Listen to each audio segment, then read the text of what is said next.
ಸಿಂಹರಾಶಿ, ಯಾವುದೇ ಕಾರಣಕ್ಕೂ ಗಲಾಟೆ, ಜಗಳ ಅಥವಾ ವಾಗ್ಯುದ್ಧ, ವಿವಾದ ಏನೂ ಕೂಡ ಮಾಡಿಕೊಳ್ಬೇಡಿ. ಈ ದಿವಸ ಅಷ್ಟೊಂದು ಚೆನ್ನಾಗಿಲ್ಲ ಅನ್ನುವಂಥದ್ದನ್ನು ಸ್ಪಷ್ಟಪಡಿಸಬೇಕಾಗಿದೆ. ನಿಮ್ಮ ಭಾವನೆಗೆ ಸ್ವಲ್ಪ ಸಮಯವನ್ನು ಕೊಡಿ. ಏನೇ ಸಮಸ್ಯೆಗಳು ಬಂದರೂ ಕೂಡ ಬಹಳ ನಿಧಾನವಾಗಿ ಯೋಚನೆ ಮಾಡಿ ತಾಳ್ಮೆಯಿಂದ ಅದಕ್ಕೆ ಉತ್ತರವನ್ನು ಕಂಡುಹಿಡ್ಕೊಳ್ಬೇಕು. ಅದು ಬಿಟ್ಟರೆ ಬೇರೆ ಮಾರ್ಗ ಇಲ್ಲ.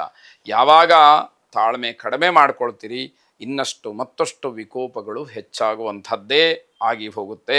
ಬುದ್ಧಿವಂತಿಕೆಯಿಂದ ಎಲ್ಲವನ್ನೂ ಕೂಡ ಬಗೆಹರಿಸ್ಕೊಳ್ಬೇಕು. ಯೋಚನೆ ಮಾಡಬೇಕಾದಂತಹ ವಿಚಾರ, ಎಲ್ಲಿ ನೀವು ಸ್ವಲ್ಪ ದಾರಿ ತಪ್ಪಿದರೂ ಬಹಳ ದೊಡ್ಡ ತೊಂದರೆಗೆ ಕಾರಣವಾಗುತ್ತೆ.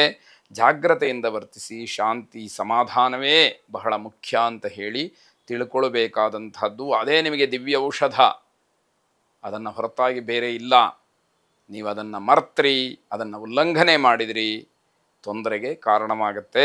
ಹವ್ಯಾಸವನ್ನು ವೃತ್ತಿಯಾಗಿ ಸ್ವೀಕಾರ ಮಾಡ್ತಕ್ಕಂತಹ ಸಾಧ್ಯತೆ ಇದೆ. ಯಾವುದೋ ಹವ್ಯಾಸಕ್ಕೋಸ್ಕರ ಸಣ್ಣ ಪುಟ್ಟ ಏನೋ ಮಾಡ್ತಾ ಇರ್ತೀರಿ, ಅದನ್ನೇ ಪ್ರಬಲವಾದಂತಹ ಮುಖ್ಯವಾದಂತಹ ವೃತ್ತಿಯಾಗಿ ನೀವು ಅಳವಡಿಸ್ಕೊಳ್ಳುವಂತಹ ಸೂಚನೆ ಸಾಧ್ಯತೆ ಹೆಚ್ಚಾಗಿದೆ ಅಂತ ಅರ್ಥ. ಸಮಸ್ಯೆ ದಿವಸ ಅಂತಲೇ ಹೇಳಬೇಕಾದಂತಹದ್ದು ಇದು. ಯೋಚನೆ ಮಾಡಿ. ಸಮಸ್ಯೆ ಪ್ರತಿಯೊಬ್ಬರಿಗೂ ಇರುತ್ತೆ, ಆದರೆ ಬುದ್ಧಿವಂತಿಕೆಯಿಂದ ಬಗೆಹರಿಸ್ಕೊಳ್ತಕ್ಕಂಥದ್ದು ಹೇಗಿದೆ, ಆ ಸಮಸ್ಯೆಯನ್ನೇ ಜಟಿಲವಾಗಿ ಉಳಿಸ್ಕೊಳ್ಳುವಂಥದ್ದು ಹೇಗಿದೆ, ಇದೆಲ್ಲವನ್ನು ಗಮನಿಸಬೇಕಾದಂಥದ್ದು. ಮಹಾಕಾಳಿಯನ್ನು ಪ್ರಾರ್ಥನೆ ಮಾಡಿ. ಶುಭವಾಗಿ. ಕನ್ಯಾ ರಾಶಿ, ಹಣದ ಸಮಸ್ಯೆ ಇದ್ದರೆ ಈ ದಿವಸ ಬಗೆಹರಿಯುವಂತಹ ಸಾಧ್ಯತೆಗಳು, ಸೂಚನೆಗಳು ಹೆಚ್ಚಾಗಿ ಕಾಣ್ತಾ ಇದೆ. ಬೇರೆಯವರ ಸಹಾಯ ಹಸ್ತ ನಿಮಗೆ ದೊರೆಯುವಂಥದ್ದಿದೆ. ಅಂತಹ ಸಹಾಯಕ್ಕೆ ಬೇರೆಯವರಿಂದ ನೀವು ಏನಾದರೂ ಕೇಳಿ ಪಡ್ಕೊಳ್ಳುವಂತಹ ಸೂಚನೆಗಳು ಹೆಚ್ಚಾಗಿ ಇದೆ ಅಂತ ಅರ್ಥ. ವಿದ್ಯಾರ್ಥಿಗಳಿಗೆ ಅಭ್ಯಾಸದ ಬಗ್ಗೆ ಮನಸ್ಸಿರೋದಿಲ್ಲ. ಓದನ್ನು ಬಿಟ್ಟು ಮನಸ್ಸು ಬೇರೆ ಕಡೆಗೆಲ್ಲ ಬಹಳ ಚುರುಕಾಗಿ ಹೋಗ್ತಾ ಇರುತ್ತೆ ಎನ್ನುವಂಥದ್ದು. ನೀವು ಕಲಿತ ವಿದ್ಯೆ ಸಾಕು ಅನ್ನುವಂತಹ ಮನೋಭಾವ ಬರಬಹುದು ಕೆಲವರಿಗೆ. ಗಮನಿಸ್ಕೊಳ್ಳಿ. ಅಂದರೆ ನಾನು ಓದನ್ನು ಇಲ್ಲಿಗೆ ನಿಲ್ಲಿಸ್ಬಿಡ್ತೀನಿ, ನನಗೆ ಇದರ ಅವಶ್ಯಕತೆ ಇಲ್ಲ, ಹೇಗೋ ನಾನು ಜೀವನ ಮಾಡ್ತೀನಿ, ಹೇಗೋ ಅನ್ನವನ್ನು ನಾನು ದುಡ್ಕೊಳ್ತೀನಿ, ಹೇಗೋ ಸಂಪಾದನೆ ಮಾಡ್ತೀನಿ, ಈ ಮಾತುಗಳೆಲ್ಲ ಮನಸ್ಸಿನಲ್ಲಿ ಓಡಾಡುವಂಥದ್ದಾಗತ್ತೆ. ಕೆಲವರ ಜೊತೆಯಲ್ಲಿ ಆ ಮಾತುಗಳನ್ನು ಕೂಡ ನೀವು ಚರ್ಚಿಸ್ತೀರಿ ಅನ್ನುವಂಥದ್ದು ಮುಖ್ಯವಾಗುತ್ತೆ. ನೌಕರರು ತಮ್ಮ ಕೆಲಸವನ್ನು ಮುಗಿಸಿ ಮನೆಯನ್ನು ಹೆಚ್ಚು ಜಾಗ್ರತೆಯಿಂದ ನೋಡಿಕೊಳ್ಬೇಕಾದಂತಹ ಸಂದರ್ಭ. ಇದರ ಅರ್ಥ ಹೊರಗಡೆಯೂ ಕೂಡ ನಿಮಗೆ ಒತ್ತಡ ಇದೆ, ಮನೆಯಲ್ಲೂ ಕೂಡ ನಿಮಗೆ ಒತ್ತಡಗಳು ಹೆಚ್ಚಾಗುವಂಥದ್ದು. ಜವಾಬ್ದಾರಿಯಿಂದ ವರ್ತಿಸಬೇಕಾದಂಥದ್ದು ಮುಖ್ಯವಾಗುತ್ತೆ. ಮಧ್ಯಾಹ್ನದ ನಂತರದಲ್ಲಿ ಉತ್ತಮವಾದಂತಹ ಸ್ವಲ್ಪ ಸಮಯ ನಿಮಗೆ ಸಿಕ್ಕುವಂಥದ್ದು. ನಿಮ್ಮ ಕೆಲಸದ ಬಗ್ಗೆ ಆತ್ಮವಿಶ್ವಾಸವನ್ನು ಹೆಚ್ಚು ಮಾಡಿಕೊಳ್ಳಿ.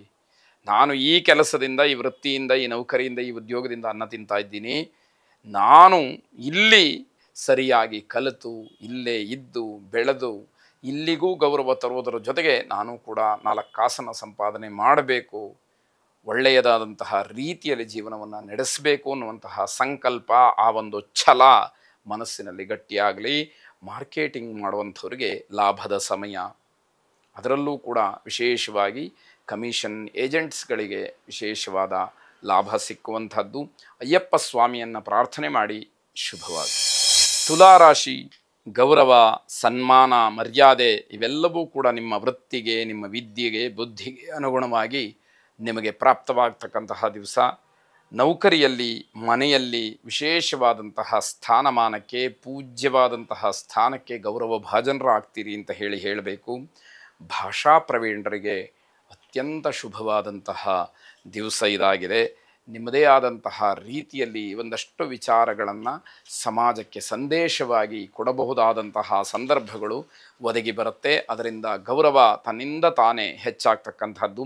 ನಿಮ್ಮ ಕೆಲಸದಲ್ಲಿ ಎಷ್ಟೇ ಜಾಗೃತಿ ಇದ್ದರೂ ಕೂಡ ಮತ್ತೆ ಮತ್ತೆ ಅದನ್ನು ಸಾಬೀತು ಮಾಡಬೇಕಾಗುತ್ತೆ. ಹಲವಾರು ಜನ ಪ್ರಶ್ನೆಗಳನ್ನು ಕೇಳಿದಾಗ ಒಬ್ಬ ವ್ಯಕ್ತಿ ಉತ್ತರ ಕೊಡಬೇಕಾದ್ರೆ ಅದಕ್ಕೆ ಬೇರೆ ಬೇರೆ ಮಜಲುಗಳು ಆಗಿ ಉತ್ತರವನ್ನು ಕೊಡಬೇಕಾದಂತಹ ಸಂದರ್ಭಗಳು ಒದಗಿ ಬರಬಹುದು. ನೌಕರರಿಗೆ ಮೇಲಧಿಕಾರಿಗಳ ಬೆಂಬಲವಾಗಲಿ, ಕೆಲಸದಲ್ಲಿ ಉತ್ಸಾಹವಾಗಲಿ ಹೆಚ್ಚು ಮಾಡಿಕೊಳ್ಳಿಕ್ಕೆ ಅವಕಾಶ ಇದೆ ಅಂತ ಹೇಳಿ ಅರ್ಥ. ವೈದ್ಯಕೀಯ ವಿದ್ಯಾರ್ಥಿಗಳು, ವೈದ್ಯಕೀಯ ರಂಗದಲ್ಲಿರ್ತಕ್ಕಂಥವರು, ವೈದ್ಯರು ವಿಶೇಷವಾಗಿ ಯಾವುದೇ ಕಾರಣಕ್ಕೂ ಬೇಸರವನ್ನು ಮಾಡಿಕೊಳ್ಳದಲೇ ತಮ್ಮ ಕ್ಷೇತ್ರದಲ್ಲಿ ಬಹಳವಾಗಿ ದುಡಿಬೇಕಾದಂತಹದ್ದು, ಪರಿಶ್ರಮ ಪಡಬೇಕಾದಂತಹ ಅಗತ್ಯತೆ ಕಾಣ್ತಾ ಇರುತ್ತೆ. ಅದನ್ನು ಮಾಡಿದರೆ ನಿಮ್ಮ ಗೌರವವೂ ಕೂಡ ಹೆಚ್ಚಾಗುವಂಥದ್ದು. ಮಾಡದೇ ಇರತಕ್ಕಂತಹ ತಪ್ಪಿಗೆ ಬೇಸರವನ್ನು ವ್ಯಕ್ತಪಡಿಸ್ತೀರಿ. ಯಾರೋ ಮಾಡಿದ ತಪ್ಪು ಅಥವಾ ಇನ್ಯಾರೋ ಮಾಡಬೇಕಾದಂತಹ ಕೆಲಸಕ್ಕೆ ನಿಮ್ಮನ್ನು ಮೇಲಧಿಕಾರಿಗಳಾಗಲಿ ಹಿರಿಯರಾಗಲಿ ಗುರುತಿಸಿ ಅವಹೇಳನ ಮಾಡ್ತಕ್ಕಂಥದ್ದು ಮನಸ್ಸಿಗೆ ತುಂಬ ಆತಂಕವನ್ನು ಬೇಸರವನ್ನು ಉಂಟು ಮಾಡುತ್ತೆ. ಆಂಜನೇಯ ಸ್ವಾಮಿಯನ್ನು ಪ್ರಾರ್ಥನೆ ಮಾಡಿ, ಆಂಜನೇಯ ಸ್ವಾಮಿಯ ಅನುಗ್ರಹದಿಂದ ನಿಮಗೆ ಬುದ್ಧಿ, ಬಲ, ಯಶಸ್ಸು, ಧೈರ್ಯ ಮತ್ತು ಆ ಮಂದತ್ವ ನಿವಾರಣೆ, ಜಾಡ್ಯ ನಿವಾರಣೆ ಇವೆಲ್ಲವೂ ಕೂಡ ಆಗಿ ಅನುಗ್ರಹ ಆಗಲಿ. ಶುಭವಾಗಿ. ವೃಶ್ಚಿಕ ರಾಶಿ, ಜೀವನದಲ್ಲಿ, ವೃತ್ತಿಯಲ್ಲಿ, ಉದ್ಯೋಗದಲ್ಲಿ ಹೀಗಿರಬೇಕು ಅಂತ ಹೇಳಿ ಒಂದಷ್ಟು ಯೋಜನೆಗಳನ್ನು ಹಾಕ್ಕೊಂಡಿರ್ತೀರಿ. ಆದರೆ ಇದ್ದಕ್ಕಿದ್ದ ಹಾಗೆ ಏನೋ ಒಂದಷ್ಟು ಹಣ ಕೈ ಸೇರುವಂಥದ್ದು, ಧನಾಗಮವಾಗುವಂಥದ್ದು, ಅದರಿಂದ ನಿಮ್ಮ ಯೋಜನೆಗಳೆಲ್ಲ ಬದಲಾವಣೆ ಆಗಿ ಹೋಗುತ್ತೆ ಅಂತ ಅರ್ಥ. ಜಾಗದ ಖರೀದಿಯ ಬಗ್ಗೆ ಹೆಚ್ಚು ಒಲವನ್ನು ತೋರಿಸ್ತೀರಿ. ನಾನೊಂದು ಸೈಟ್ ತಗೊಳ್ಬೇಕು, ಒಂದು ಜಾಗವನ್ನು ತಗೊಳ್ಬೇಕು, ಜಮೀನನ್ನು ತಗೊಳ್ಬೇಕು ಅನ್ನುವಂತಹ ಬುದ್ಧಿ ಸ್ವಲ್ಪ ಮಟ್ಟಿಗೆ ಚುರುಕಾಗುವಂಥದ್ದು. ವ್ಯಾವಹಾರಿಕವಾಗಿ ಕೆಲವು ಸಂಘರ್ಷಗಳನ್ನು ನೋಡಬೇಕಾಗತ್ತೆ. ಅದನ್ನು ಎಲ್ಲ ಅನುಸರಿಸಿ ಅನುಭವಿಸಿ ಮುಂದೆ ಬಂದಾಗ ಮಾತ್ರ ಜೀವನದಲ್ಲಿ ವ್ಯಾವಹಾರಿಕವಾದಂತಹ ಗಟ್ಟಿತನ ಉಳಿಯುವಂಥದ್ದಾಗತ್ತೆ.